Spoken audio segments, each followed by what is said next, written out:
One cold morning, Morris woke up from his dreams and sat up in bed as he listened. He thought he heard a knock at his window. The moon was shining brightly, but Jack Frost had been so busy at work that Morris could not see through the thickly painted panes. So he crept out of bed sleepily and opened the window.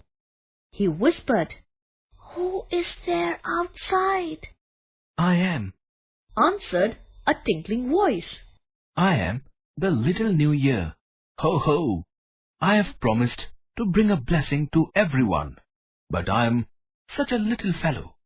I need somebody to help me distribute them. Won't you come and help, please?" "Oh, it is so cold," said Morris. "I would rather go back to warm my bed." And he shivered as Jack Frost, who was passing, tickled him under the chin with one of the frosty paint brushes. "Never mind the cold," urged the New Year. "Please help me." So Morris got ready and was soon out in the yard. There he found a rosy-cheeked boy, a little smaller than himself. He was pulling a large cart which seemed to be loaded with good things. On one part of the cart was painted the word love, and on the other kindness. As soon as the New Year saw Morris, he said, "Now please help me pull this." Down the driveway and up the hill they travelled until they came to an old shanty. "Here is where I make the first call," said the New Year. "But an old man lives here, and he hasn't any children," said Morris, looking surprised. "He needs my help. Grown people like to be thought of just as much as children do. You can shovel out a path to his door, while I unload some of my blessings." The little hands piled warm clothing, wood, and a New Year's dinner as the New Year kept singing. "Oh, I am the little New Year. Ho, ho! Here I come tripping over the snow, shaking my bells with a merry din.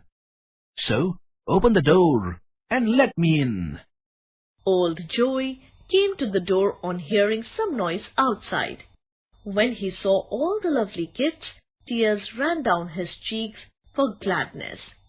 He carried them inside and whispered, "The dear Lord has been here this night."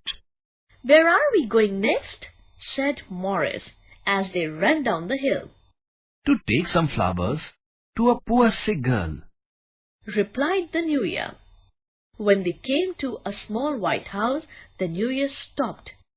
"Bessie lives here, but I didn't know she was sick," said Morris.